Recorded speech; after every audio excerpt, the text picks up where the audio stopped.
Yeah guys, tiri kumusha, enjoying the village. Unai green iri kuno, green. Aba zangu nikamwenda pachisango changu chandajaira chandaimbowaridza mupeta.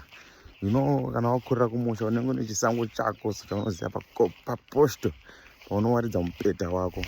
Sandoba ndikuenda mbonowaridza mupeta.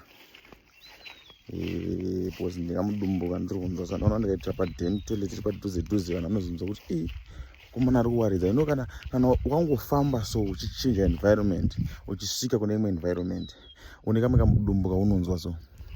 Saka system iyo kana yakubuda inoda kuva pano pari peaceful pasina vanhu vanokunzwa. Ufani kunyara kuwaridza mupeta. Saka ndikuenda paposto rangu ndaiwaridza mupeta ndichiri kunoko, you understand. But akumusha bo ndasiya kiki yakarara akaneta, you know. But yeah, we are okay.